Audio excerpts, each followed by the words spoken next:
5 integrantes de la banda de Los Lobos son llamados a juicio como autores del asesinato de Fernando Villavicencio. El juicio político en contra de un vocal y un ex vocal del Consejo de la Judicatura hacen tambalear la alianza con el gobierno tras ultimátum del correísmo. 10 horas de lluvia causaron el desbordamiento de 2 ríos y otra vez se inunda Chone, mientras que las pérdidas por las lluvias suman $10 millones en el sector agrícola. $30 mensuales cobraba una banda criminal a los 300 dueños de casa en la urbanización Ciudad Victoria en Guayaquil. La licitación del Campo Amistad para extraer gas en el Golfo de Guayaquil fracasó y la explotación queda en manos de Petroecuador. Televistazo está en la Antártida y hoy contará que los científicos ecuatorianos realizan investigaciones sobre la presencia de microplástico y su impacto en la vida silvestre.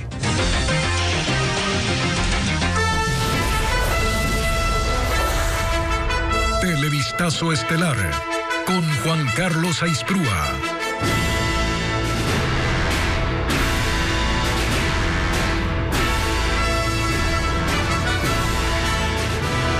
¿Qué tal, amigos? Bienvenidos a Televistazo Estelar. Comenzamos con la información relacionada al caso Villavicencio, porque la jueza Irene Pérez llamó a juicio a 5 de 6 procesados como autores materiales del asesinato del ex candidato presidencial. Son integrantes de la banda Los Lobos. Fabiola Santana sigue el proceso judicial.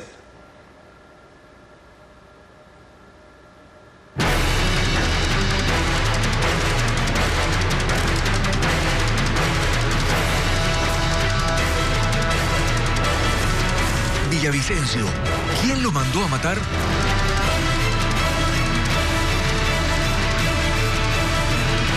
Más detalles de cómo avanza el proceso judicial que se llevó a cabo hoy en el siguiente informe. Revisemos.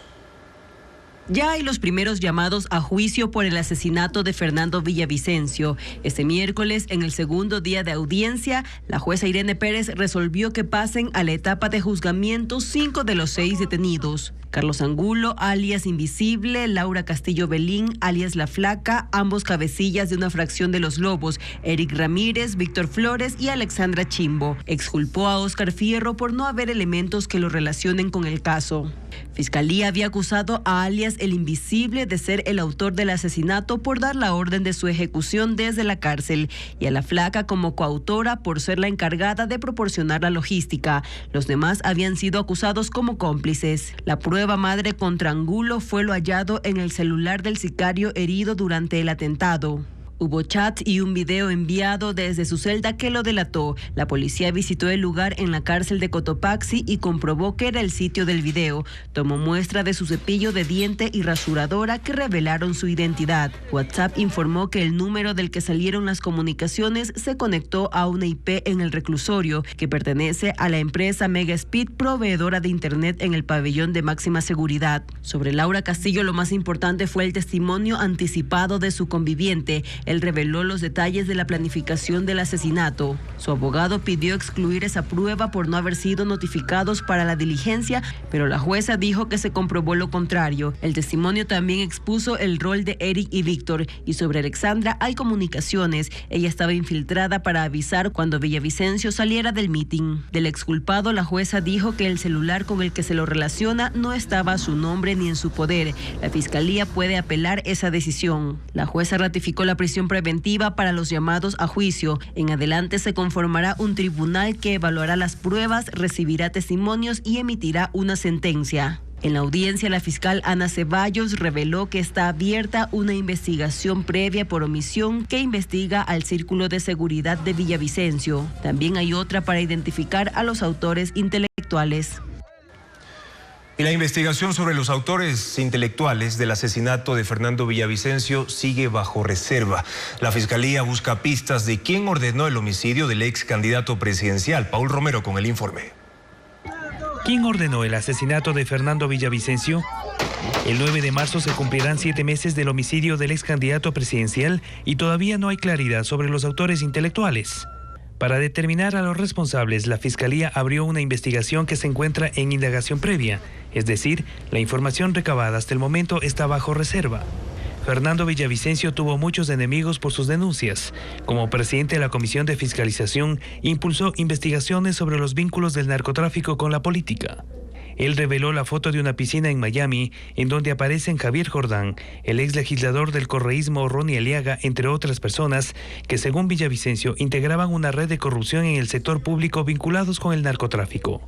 En diciembre pasado, cuando estalló el caso Metástasis, la Fiscalía publicó chats entre Jordán y el fallecido narcotraficante Leandro Norero. En las conversaciones, Jordán, quien según la Fiscalía es el administrador de los bienes de Norero, le pidió de forma insistente callarle a Villavicencio. Se descubrió que Norero, con ayuda de personal del ECO 911, hizo un seguimiento a todas las actividades que realizaba Villavicencio.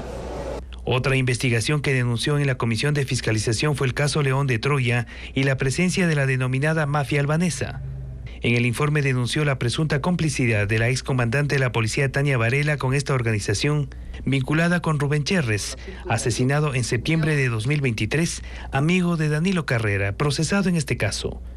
La Fiscalía ha puesto en evidencia estas y otras piezas del rompecabezas que hay alrededor del asesinato de Fernando Villavicencio, pero que siguen sobre la mesa y que aún no termina de armar.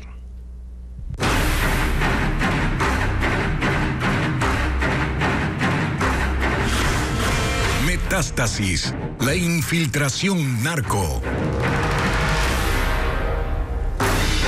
4 de los 39 procesados en el caso Metástasis aseguran que han entregado nuevos elementos para que les levanten la medida de prisión. Un juez de la Corte Nacional ya analiza el pedido. Informa Jacqueline Rodas. 4 procesados por delincuencia organizada en el caso Metástasis buscan salir de prisión. Este miércoles en la Corte Nacional pidieron al juez que les cambie la medida por presentación periódica o prohibición de salida del país. Se conectaron por Zoom desde los reclusorios. Pero, ¿quiénes son? Alex Palacios, a quien la Fiscalía identifica como mano derecha del ex juez nacional y expresidente del Consejo de la Judicatura, Wilman Terán, y parte de la trama judicial para beneficiar al narcotraficante Leandro Norero. Palacios está detenido en la cárcel de Cotopaxi. Su defensa alega que la Fiscalía no ha podido probar que los chats que se le atribuyen son suyos. El teniente coronel de policía, Neiser Mazón, preso en la cárcel 4 de Quito. Él está acusado de filtrar información para Norero, cuidar su casa, reclutar a más policías para la red y recibir dinero para beneficio propio y para arreglar patrulleros. La tercera es la abogada Sofía García. Recibió $6,000 en su cuenta, según la Fiscalía, para pagar a jueces de Cotopaxi para que fallen a favor del narcotraficante. En la audiencia dijo que eran honorarios profesionales y que devolvió $4,000. Y la fiscal de Guayas, María José Aguirre, quien en un proceso por tráfico de armas en contra de Norero cambió el delito por uno menos grave. Su defensa dijo que era lo que correspondía legalmente y negó haber recibido la cadena Cartier que consta en los chats. El fiscal subrogante Wilson Toainga rechazó los argumentos de los procesados. Aseguró que los elementos en su contra son contundentes y pidió al juez Felipe Córdoba que ratifique la orden de prisión. El juez está deliberando y anunciará su decisión este jueves. Un mayor de policía que, según la Fiscalía, lavó dinero para Leandro Norero en un patio de autos es procesado en el caso Metástasis. En el expediente donde constan los chats recuperados aparecen fotos de cheques que giró el uniformado a nombre de alias El Patrón. Informa Luisa María Heredia. Un mayor de policía en servicio activo es uno de los detenidos por el caso Metástasis. Armando Ruiz Torres. Fiscalía lo ubica en la trama como un colaborador del narcotraficante para cometer el delito de lavado de activos, utilizando un patio de autos situado al norte de Guayaquil que no está constituido como empresa y funciona con el RUC de Ruiz. De hecho, su esposa, quien es notaria pública, era la encargada de administrarlo. En el expediente del caso Metástasis, en que aparecen los chats que fueron extraídos de los celulares de alias El Patrón, constan fotos de cheques girados a nombre de Norero por el mayor Ruiz por una misma cantidad, $6,666, que fueron mencionados en una conversación entre Norero y Gilmar Campuzano Lozano, alias Yankee, su hombre de confianza, el 25 de julio de 2022. Ñaño, hazme un favor. Dígame, ñaño. Hay unos cheques en unos cartones. Búscalos ahí, por favor, ñaño. Ñaño, efectivamente, hay unos cheques con fecha del 2022. Son viejos esos, son de un cobro. Estos tenlos tú, ñaño, para entregarlos donde los mayores Ruiz. Ya los hago revisar de una. Ya, ñaño, mañana, para ver si los llevan en el patio de los Ruiz. Listo, entregado, ñaño. 12 cheques. Ya, ñaño, bacán, gracias. De acuerdo con la Unidad de Análisis Financiero, el mayor Ruiz registró ingresos por $6 millones entre 2022 y 2023. Cerca de 2 millones los recibió en efectivo. Es dinero que proviene, según la teoría del caso, de decenas de compraventas de vehículos. Al mayor Ruiz, de hecho, por sus conexiones con Noreiro, Fiscalía ya lo investigaba desde antes. Su nombre consta en este diagrama en que se relaciona a el patrón con Samir, el asesinado cabecilla del grupo de delincuencia organizada Mafia 18, y por medio de 2 personas más con el mayor Ruiz y su patio de autos. La conexión con ese negocio surge por 6 vehículos, todos de gama media, que están vinculados a otras investigaciones que sigue la policía y que estaban en el patio. Y entre los adjuntos que en los chats le enviaba Yankee a Noreiro, además de capturas de las cámaras de seguridad que vigilaban la mansión del patrón, para entonces a cargo de Inmobiliar, hay imágenes de cámaras que vigilaban el patio de autos del mayor Ruiz, como si se tratara de una propiedad más del narcotraficante. Se realizó el juicio político al vocal de la Judicatura Fausto Murillo y al ex vocal Juan José Morillo. Se requieren 92 votos para su censura y el correísmo ha puesto en juego el acuerdo de mayoría con el oficialismo. Patricio Díaz lo explica a continuación. El juicio político que se inició esta mañana en el Pleno pone las cosas cuesta arriba para el oficialismo.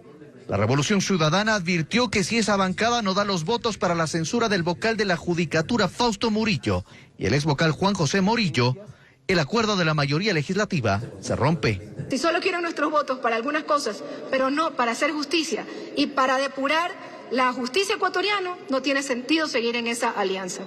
El oficialismo no se ha pronunciado. Había señalado que esperaba escuchar a las partes para poder tomar una decisión, pero sin sus votos se hace más difícil alcanzar los 92 necesarios para censurar a Morillo y destituir a Murillo.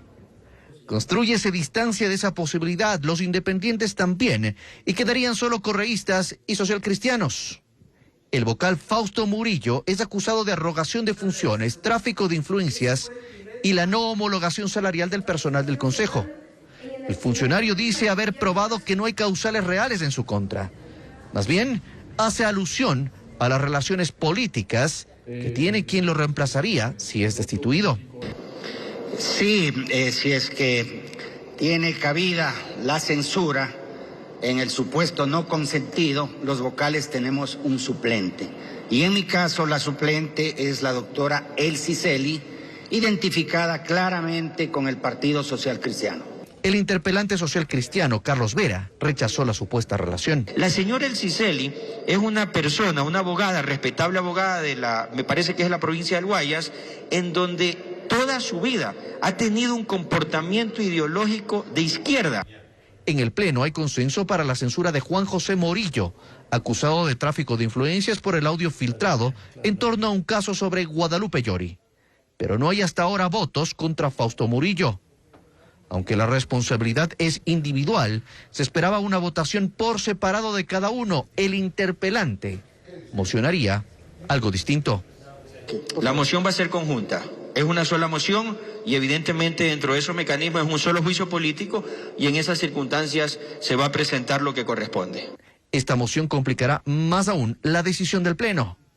Según las autoridades legislativas, se intentará concluir este mismo miércoles el juicio y la votación. El pacto legislativo entre Revolución Ciudadana, Socialcristianos y el bloque de gobierno ha tambaleado en más de una ocasión. El incremento del IVA, las reformas al COIP y la votación en el juicio contra los vocales del Consejo de la Judicatura han generado ya discrepancias. El correísmo está por convertirse en opositor directo del régimen.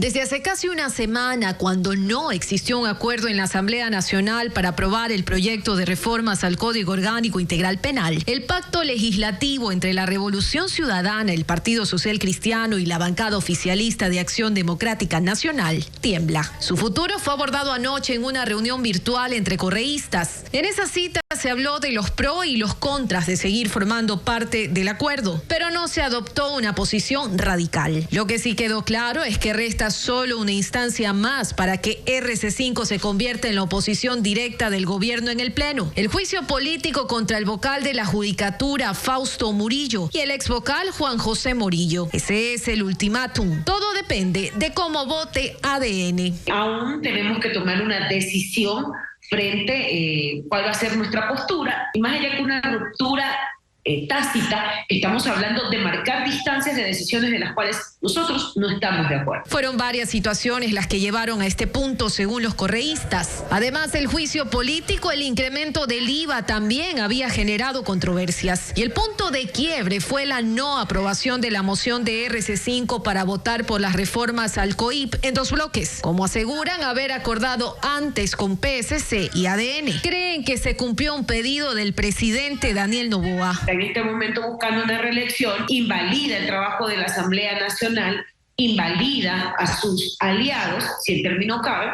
No sé si hemos sido aliados en algún momento en este tramo. De la agonía del pacto está consciente el gobierno. Ya sabíamos que podían acontecer este tipo de situaciones, pues estamos realmente muy próximos a una nueva campaña electoral. Ya hay ganas de poner el dedo como si hubiera fallas en un gobierno que tiene tan solo el día 4 cumple 100 días. Y se nos ha dicho que los 100 primeros días son de luna de miel, pero ya estamos viendo lo que está aconteciendo. Pero al final del día las diferencias pesaron. Y ahora vamos en vivo a la Asamblea Nacional con Patricio Díaz, a quien le preguntamos si se rompió o no el pacto entre el correísmo y el oficialismo a causa de la votación del juicio político. Adelante, Patricio, ¿qué está pasando ahí? Porque tampoco ha podido desvirtuar. Juan Carlos, todavía no se da la votación, estamos recién o ya en las réplicas, tanto del interpelante como de los interpelados, es decir, la segunda fase de este proceso. Después vendrá el debate. Pasamos ya las 10 horas de juicio político aquí en el hemiciclo legislativo y debemos comentarte que esto o las primeras intervenciones se dieron recién a la 1:40 de la tarde e intervino el interpelante Carlos Vera. Antes fue la lectura del informe casi toda la mañana. Carlos Vera insistió en las causales del juicio político, especialmente contra Fausto Murillo, vocal de la Judicatura. Dijo que ha incumplido funciones y resaltó sobre todo la situación del sistema de justicia en cuanto a una deficiente infraestructura e implementos para su normal funcionamiento. Eso fue lo que resaltó en cuanto a Murillo. Lo mismo mencionó del exvocal Juan José Morillo, pero ahí señaló el supuesto tráfico de influencias que parte de un audio filtrado en el que se lo escucha hablar o intervenir sobre un caso de Guadalupe Llori. Veamos o escuchemos más bien las acusaciones de Carlos Vera. A la incompetencia y complicidad por omisión que han tenido quienes han estado al frente constituyendo el Consejo de la Judicatura para no implementar los medios adecuados para que se le otorguen estos elementos a la Administración de Justicia. El pueblo, para llegar nuevamente acá.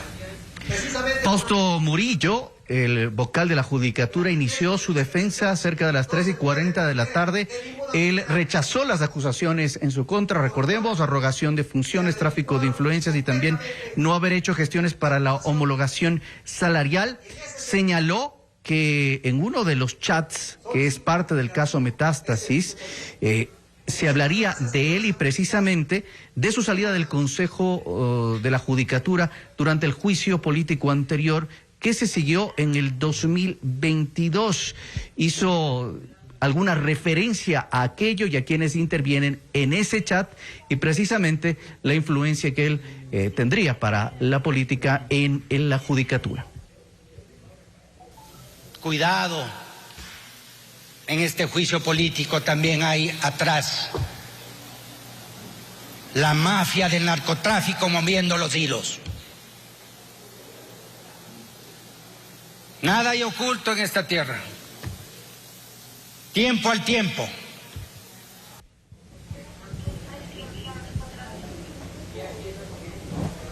Juan José Morillo, en cambio, el ex vocal de la Judicatura, él centró su defensa en que no existe la causal de tráfico de influencias para un juicio político contra los vocales del Consejo de la Judicatura. Incluso pidió ese señalamiento por parte de la prosecretaria de la Asamblea Nacional. Además, insistió en que el audio del que se lo acusa fue editado y recordó que en el proceso en la Comisión de Fiscalización se conoció que ese audio habría sido entregado al expresidente de la Asamblea, Virgilio Saquicela, quien luego lo habría entregado a un medio de comunicación y no a la Fiscalía, dijo Morillo. Es un audio trucado, un audio mutilado, que se pretendía inducir para tener fines, obviamente, políticos. Con su autorización, señorita presidenta. Bien, después de la intervención de Juan José Morillo, que en estos momentos se da, vendrá el debate de los legisladores.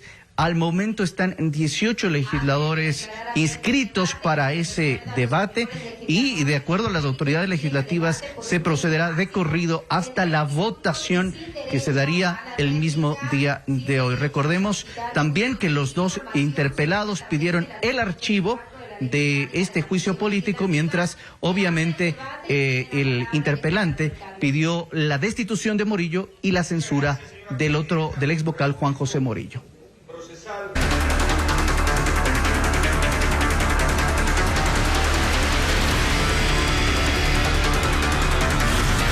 Invierno, estragos de las lluvias.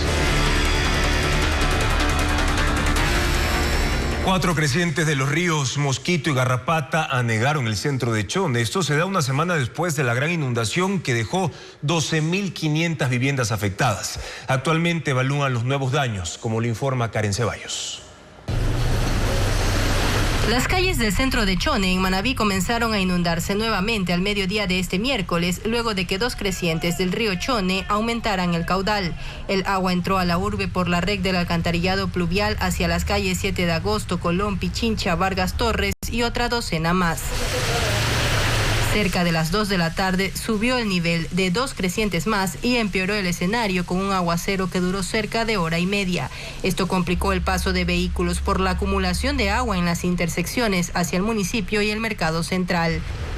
Dueños de locales comerciales cerraron sus puertas y en decenas de casas los habitantes se mantuvieron en alerta por la posibilidad de inundarse. Según el reporte del COE cantonal, las 4 crecientes que aumentaron de nivel se derivan de los ríos Mosquito y Garrapata, que a su vez se unen al río Chone por el acceso norte de la cabecera urbana, afectando más de un 40% de la misma. El Hospital Napoleón Dávila Córdoba no se inundó. Sin embargo, en el Hospital Básico del IES suspendieron los servicios de consulta externa ante la elevación de la cota del río Chone. Según el municipio, le falta menos de medio metro para desbordarse. La fuerte lluvia de este miércoles también causó estragos en Manta. En la zona urbana hubo calles anegadas y un vehículo quedó atrapado, mientras en el sector rural el área más afectada fue Santa Marianita, donde se formó un socavón. En Guayas, los afectados por el invierno reciben ayuda para reparar sus casas tras los fuertes vientos en el Cantón Milagro, mientras que la prefectura anuncia bonos agrícolas para 411 campesinos que perdieron sus cultivos en Daule y Salitre. Diego Cuenca informa que en localidades de la provincia de Los Ríos los afectados han tenido que elaborar puentes. En las parroquias Mariscal Sucre y Roberto Astudillo, las familias de 56 casas afectadas por los fuertes vientos que soplaron este lunes en el Cantón Milagro empezaron a reconstruir sus techos con la colaboración de la empresa privada, que donó 200 planchas de zinc, pero necesitan más para cubrir todos los inmuebles. Hasta ese miércoles 24 viviendas han podido reparar sus cubiertas, pero hay damnificados que tuvieron que acomodarse en casas de familiares. Esta localidad es una de las 5 en Guayas que fueron declaradas en emergencia por los estragos del invierno, entre ellos Juján, General Villamil, Santa Lucía y Palestina. Para atenderlas, el COE provincial junto con la prefectura ha desplegado más de 270 maquinarias en 51 sitios. Mientras en el kilómetro 82 de la vía Loa-Santo Domingo se formó un socavón de 7 metros de profundidad en el puente del río Leila de esa provincia Sáchila. El tráfico se paralizó durante 5 horas, retrasando la logística comercial que pasa por esa vía hacia otras provincias, incluso el transporte de reses. Pero a las 8 de la noche de ese martes ya fue habilitada. En la provincia de Los Ríos, los habitantes de varios recintos del Cantón Valencia levantaron un puente artesanal de caña para trasladar sus productos o ir a trabajar. Ahí hasta el 5 de febrero estaba un puente que colapsó por las lluvias y el desbordamiento del río. Son 30 familias que tomaron esa decisión porque se cansaron de esperar una respuesta de las autoridades y necesitan transportar sus productos agrícolas porque las rutas alternas les representan más tiempo y mayores gastos logísticos. Un mes después, la policía encontró el cuerpo de un joven de 30 años, quien había sido reportado como desaparecido a finales de enero. Estaba en las orillas del río Guayabamba, en el norte de Quito. Carla Delgado informa que el principal sospechoso es un taxista que cobraba $50 por cada cliente que escopolaminaba. La policía confirmó lo que tanto temían los familiares de Hernán Mendoza. Está muerto. Su cuerpo fue hallado a las orillas del río Guayabamba.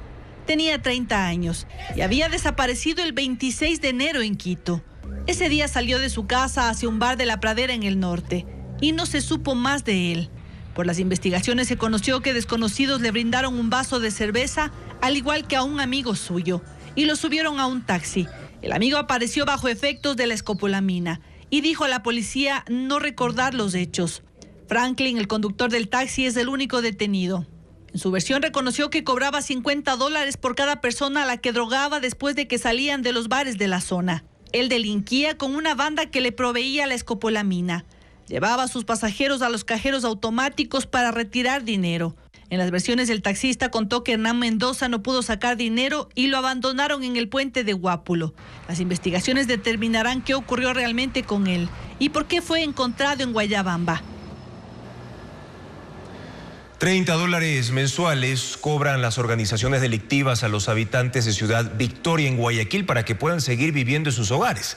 Quienes no cancelan son desalojados y los delincuentes invaden sus casas. Por eso la policía ejecutó un gran allanamiento este miércoles, como lo informa Luis Alfredo Zúñiga.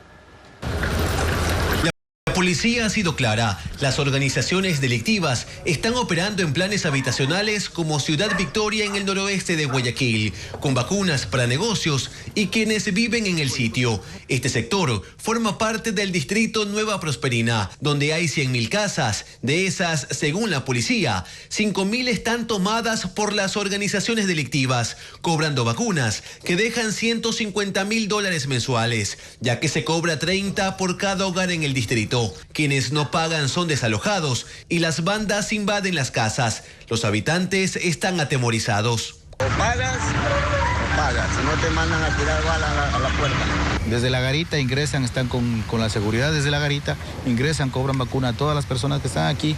Las denuncias llegaron a la policía, que este miércoles se realizó un gran operativo con 200 agentes en la etapa 1 de Ciudad Victoria. Cerca de 100 casas fueron allanadas por los agentes. De las 200 que presumen han sido tomadas por la banda de los fatales. En las 2 etapas del plan habitacional se detuvo a un hombre que la policía presume es un cabecilla. La filtración de información es una realidad que continúa, pues los delincuentes se enteraron del operativo y se retiraron de varias casas que ocuparon ilegalmente, dejando incluso sus pertenencias, pero se encontró armas y droga en los inmuebles. La intervención siguió en otros sectores del distrito Nueva Prosperina y en la tarde se detuvo a 3 hombres en Monte Sinaí, que según la policía invadían casas de caña para llevar a personas que secuestraban. Incertidumbre sobre el proyecto para incrementar la producción de gas natural en el campo Amistad del Golfo de Guayaquil. El proceso de licitación internacional se declaró desierto por problemas legales, como lo indica Paul Romero. El proyecto para incrementar la producción de gas natural en el campo Amistad en el Golfo de Guayaquil volvió a Petroecuador. En diciembre pasado, la estatal declaró desierto el concurso internacional para la adjudicación de un contrato de servicios específicos con financiamiento para el aumento de la producción de gas natural en el bloque 6 del campo. Desde 2017, la producción del campo Amistad está a la baja. Según información de Petroecuador, el campo dejará de ser rentable en 2026 por falta de inversión para exploración y explotación de nuevos bloques. En la licitación internacional se preveía una inversión privada de $173 millones para subir la producción de gas de 21 millones de pies cúbicos por día que produce el campo a 73 millones. Esto representa el pico más alto de su producción. El plan B es que Petroecuador asuma el proyecto con recursos propios e invierta $100 millones en los próximos 2 años. Sin embargo, ese proyecto no ha sido aprobado por el directorio. El 2023, Petroecuador destinó $63 millones para la importación de gas de uso doméstico. Por los apagones incrementó la importación para abastecer la generación eléctrica y reducir las horas de racionamiento.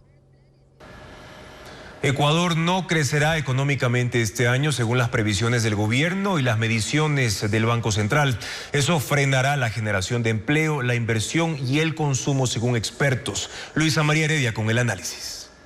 Para el crecimiento del país este año el gobierno proyecta un 0.8%. Esa es la expectativa planteada en la proforma presupuestaria 2024 que fue enviada a la Asamblea Nacional. Aunque sus previsiones, el Banco Central, luego de un cambio en la metodología que se usa para el cálculo, es más optimista. De manera muy preliminar estamos estimando para este 2024 un crecimiento económico de alrededor de 2% una vez que se han concluido las reformas tributarias. Pero sea el 0.8% o el 2%, lo cierto es que la proyección es menor al 3% previsto para el 2023. Es decir, el gobierno es consciente que este año el país no crecerá. Existe una ralentización en la economía. Una ralentización quiere decir una desaceleración.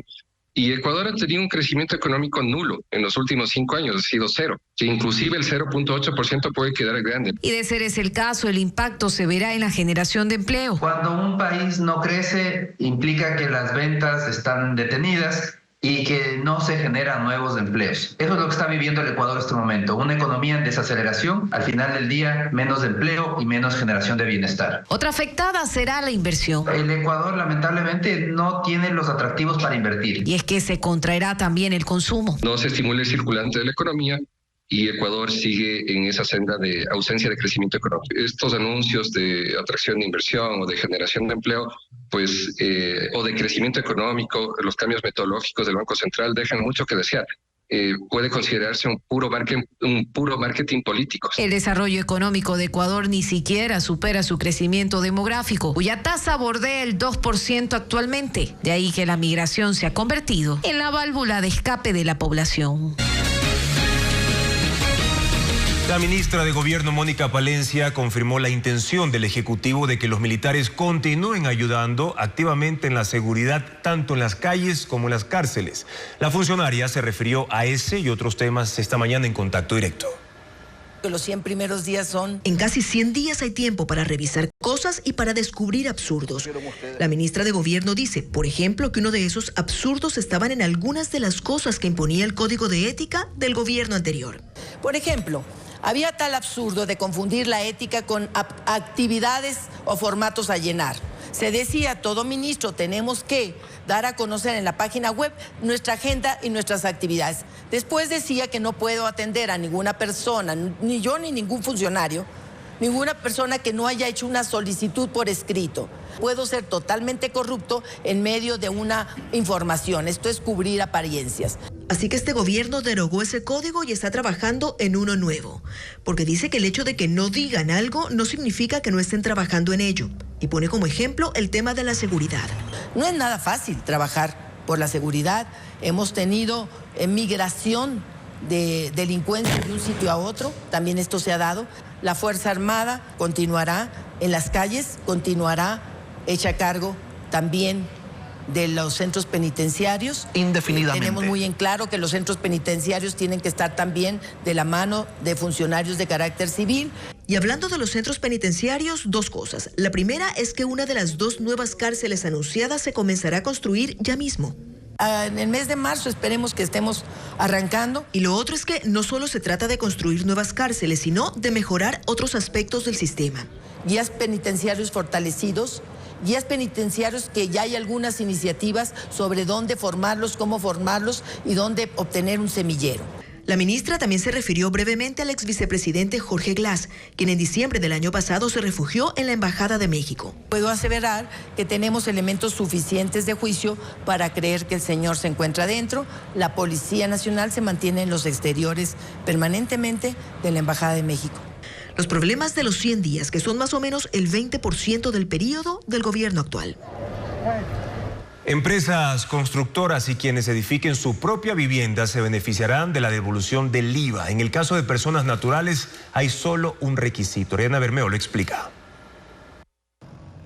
Las viviendas nuevas costarán menos desde mediados de este año. El precio disminuirá hasta en un 4% según las proyecciones del sector constructor. Es el resultado de la aplicación de la Ley de Eficiencia Económica que dispone la devolución del IVA de los materiales y servicios de construcción en un plazo no mayor a 90 días. Se hará mediante una nota de crédito que puede ser utilizada para pagar otros impuestos. Por ejemplo, una casa o departamento que ahora tiene un precio de $100,000 costará $96,000. Esta cifra variará según las dinámicas de oferta y demanda en el mercado inmobiliario. Pero el beneficio no será solo para las empresas constructoras. En el reglamento de la ley que fue publicado este mes, se especifica que las personas que construyan su vivienda también pueden solicitar la devolución del IVA cumpliendo un solo requisito: el permiso de construcción que se gestiona en cada municipio. Porque incentiva la construcción formal, que es un problema gravísimo que ha tenido el país, porque la construcción informal es más del 70%, con riesgos sísmicos y un montón de problemas. El pedido de devolución podrá presentarse hasta 5 años después del pago del IVA. Hay otro beneficio, la disminución del IVA al 5% de los materiales de construcción, al que también podrán acceder aquellos que remodelen sus viviendas. Se aplicará a partir del 6 de marzo, cuando entre en vigencia la ley para enfrentar el conflicto armado interno. Hayan 7 cadáveres en el cantón Joya de los Hachas, en la provincia de Orellana. Las víctimas vestían uniforme tipo militar y uno ya fue identificado. Informa Elizabeth Quesada. La alerta del múltiple crimen se registró en una zona rural de la parroquia Lago San Pedro del cantón Joya de los Hachas, provincia de Orellana. Fue cerca de las 3 de la madrugada de este jueves, cuando un bloque de seguridad que realizaba un operativo de control en el área encontró 7 cadáveres. Hasta el cierre de este reportaje, solo uno de los fallecidos ha sido identificado. A González A., que es ecuatoriano de 23 años. Se presume que es del brazo armado de los choneros.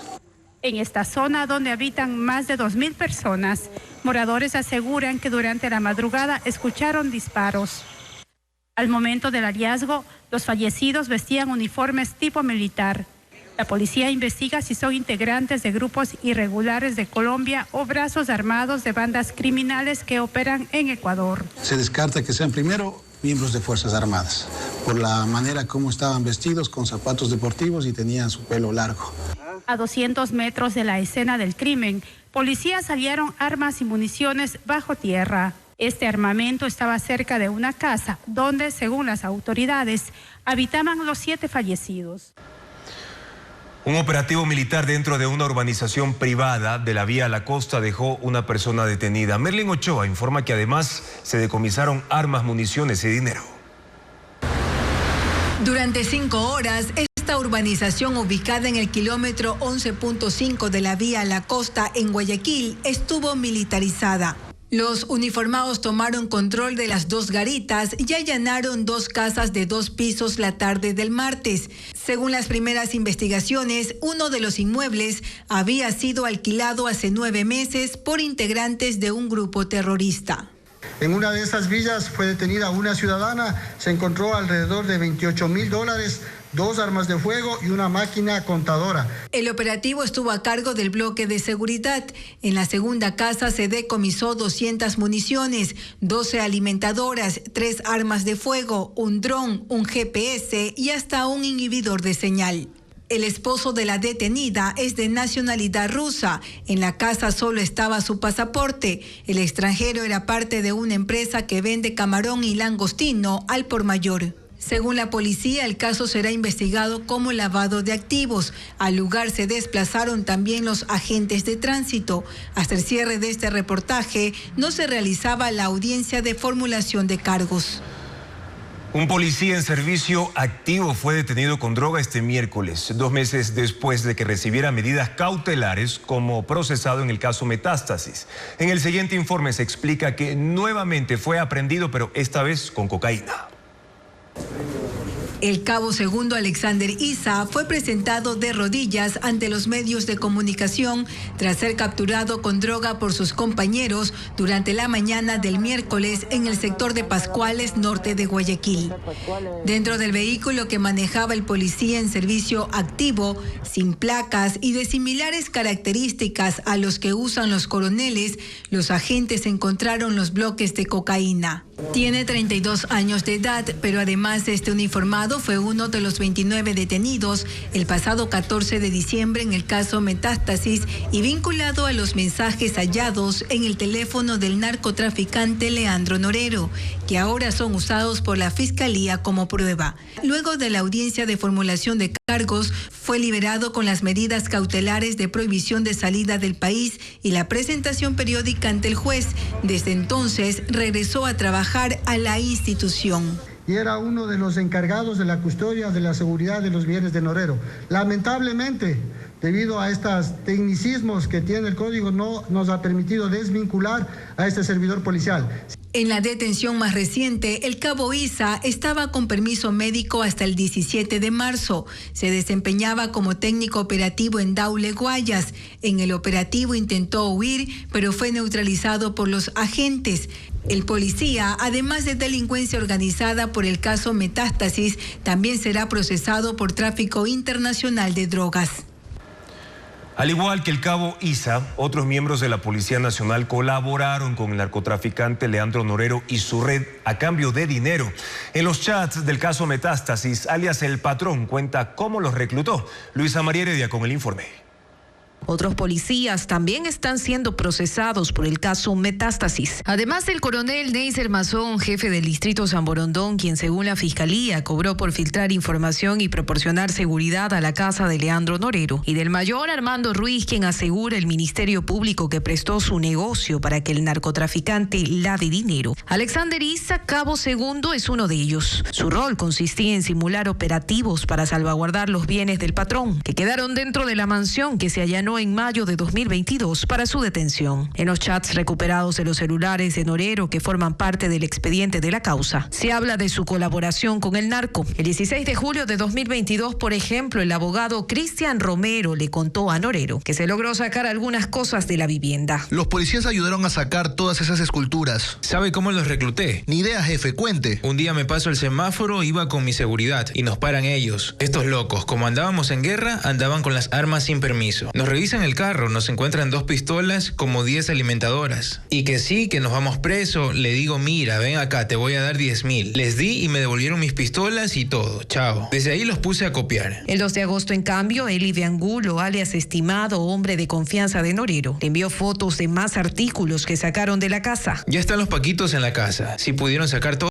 No, mi estimado, faltan más. Pero ya van a coordinar para ir sacando suave, me dicen. Dice que tienen más mochilas llenas de cosas. Otro miembro policial en Guayas, Fernando García, también está involucrado en eso, de acuerdo con Fiscalía. Héctor Paredes, agente investigador de la Dirección Antilavado de Activos, quien incluso recibió una condecoración como mejor policía investigativo precisamente en 2022. Según el Ministerio Público, manipuló elementos de convicción, al igual que Cristian Chauca, otro agente investigador asignado a la misma unidad. En tanto que Gabriel García, agente investigador de la Dirección Antinarcóticos, impidió que se pueda acceder a uno de los celulares de Norero. Y Ángel Leal, de la Dirección de Delitos contra la Vida, filtró información de operativos que se planificaron en Durán para precautelar a miembros de la organización criminal. Parte de lo que dijo el testigo protegido del caso Villavicencio ha sido revelado en la audiencia que se desarrolla en el complejo judicial en Quito. Fue uno de los elementos que usó la fiscal Ana Hidalgo para sustentar la acusación contra 3 procesados. Fabiola Santana con los detalles. Ayer, durante la audiencia del caso Villavicencio, la fiscal habló por primera vez de lo que dijo el testigo protegido. Lo hizo como parte de la acusación a los 6 detenidos por ejecutar el asesinato de Fernando Villavicencio. En su testimonio anticipado, este hombre, del cual se ignora su identidad, reveló ser la pareja de la procesada Laura Castillo Belín, líder de una célula de los Lobos. Ella organizó la logística para el asesinato. Él y su pareja trabajaban en la distribución de droga para un líder de la cárcel de Cotopaxi, conocido como Chino Honda. Los mandaron a reunirse con uno de los sicarios que les habló del asesinato. Era José Montaño, alias El Cura, uno de los sicarios asesinados en la cárcel del Inca. Me comentó que había un camello grande y que me iban a contar. Indiqué que no, porque me enteré que era una persona de la política, que no estoy de acuerdo. Según él, alias El Chino, y el procesado Carlos Angulo, alias Invisible, estaban detrás de la operación desde Cotopaxi. Quería llevarse el mérito de esta muerte, el Chino. El 8 se hizo una reunión. Mandaron a decir que por temas de monto que iban a entrar más grupos. Esto es el grupo del Invisible. El Invisible finalmente fue quien contrató a los sicarios colombianos. El testigo también dijo a la fiscal que un día antes del asesinato de Villavicencio discutió con su esposa por negarse a participar. Poco después supo que fue detenida por drogas y luego liberada. La fiscal narró el interrogatorio en el que hubo más revelaciones. ¿Por qué quisieron matar a esta persona? Por lo que dijo el Chino, era la salida de él y él se llevaba el privilegio de haberlo hecho. Hacen este trabajo y tienen derecho a medio quito, manejo de cárceles. ¿Y el tema del Invisible, por qué dio la orden? Porque el combo del Chino no pudo, no puede. Yo soy mi pareja y 2 chicos más.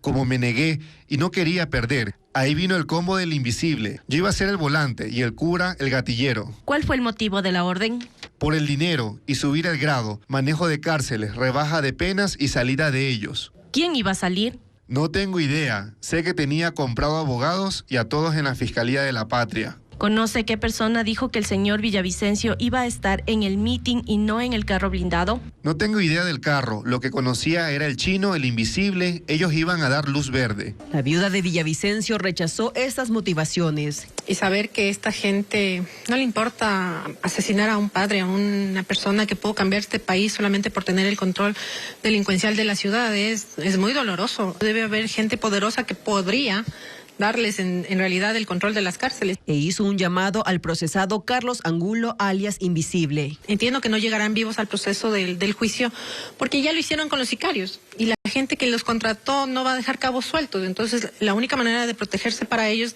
sería cooperar con la fiscalía. La fiscal dijo que no podía revelar más del testimonio, pues es parte de una investigación para dar con los autores intelectuales.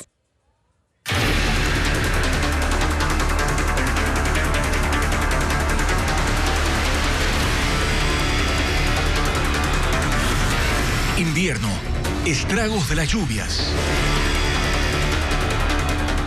Las lluvias en Pichincha provocaron inundaciones y colapsos estructurales. Las zonas más afectadas fueron los valles de Quito, donde la acumulación de agua sobrepasó el volumen habitual. Carla Delgado con el reporte de la situación.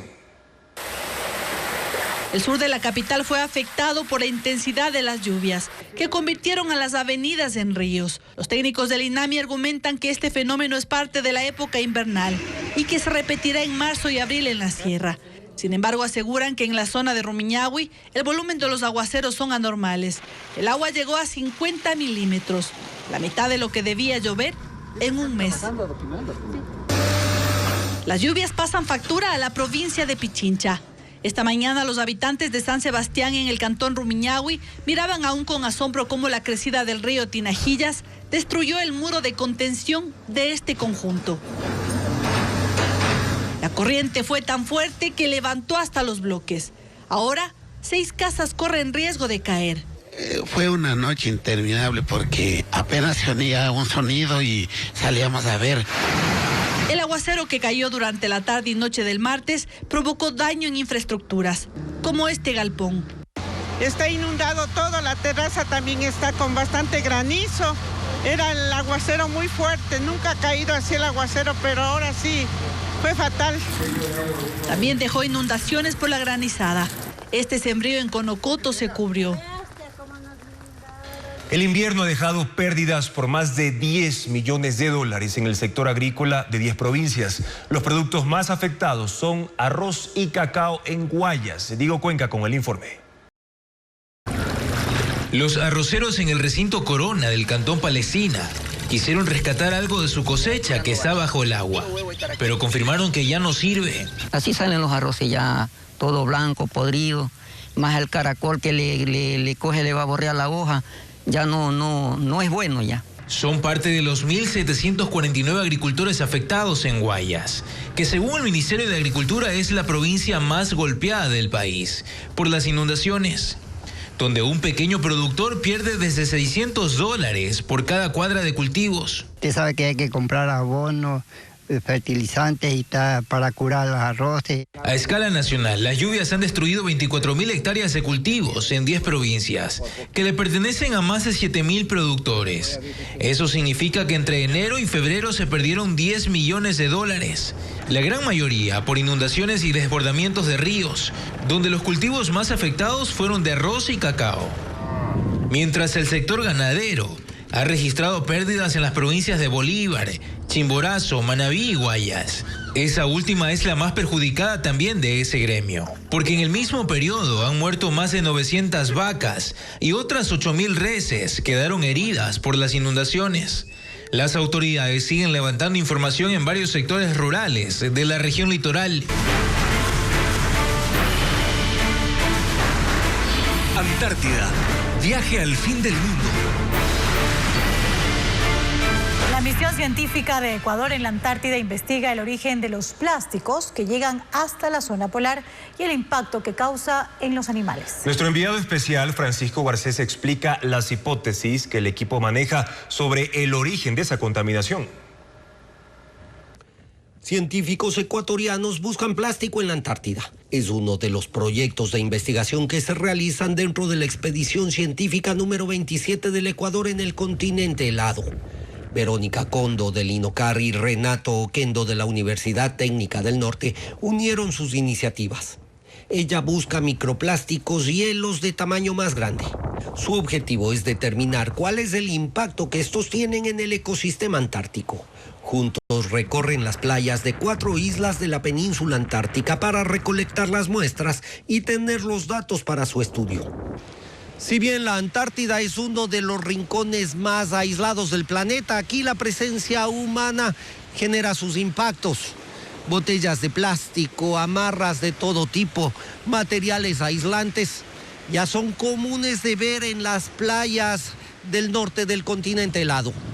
Lo encontrado les hace deducir que la contaminación por plásticos se produce principalmente por el continuo ir y venir de barcos por las aguas polares. Hemos encontrado macroplásticos que en realidad tienen muchos años, ¿sí? Aquí porque vemos sus etiquetas y en las etiquetas se puede registrar que son de diferentes nacionalidades. Y también se puede dar que hayan sido traídas por corrientes marinas hasta acá. Encontrar los denominados microplásticos es un poco más complejo y su búsqueda se hace en el agua. Para ello se usan los botes de goma de la estación Pedro Vicente Maldonado para arrastrar una red muy fina en la que quedan atrapadas las partículas que flotan y que suelen ser ingeridas por los animales. Su metabolismo se vuelve más lento y con ello viene la muerte, porque viene la inapetencia alimentaria y no tienen ya apetito y definitivamente tienen un tiempo menor de vida. Los datos que genera la investigación permitirán conocer el origen de los plásticos que llegan a la Antártida y el impacto que tiene el continuo flujo de barcos por el norte del continente. Gracias por su sintonía y confianza, amigos. Sigan las noticias a toda hora en ecuavisa.com. Mañana en contacto directo estarán Pamela Aguirre, asambleísta correísta, para analizar el ultimátum dado al gobierno por su bloque. También Gisela Molina, asambleísta de Gente Buena, para analizar el avance en la investigación sobre el asesinato de Fernando Villavicencio. Más información a las 5:55 en la mañana en la primera emisión de Televistazo. Buenas noches.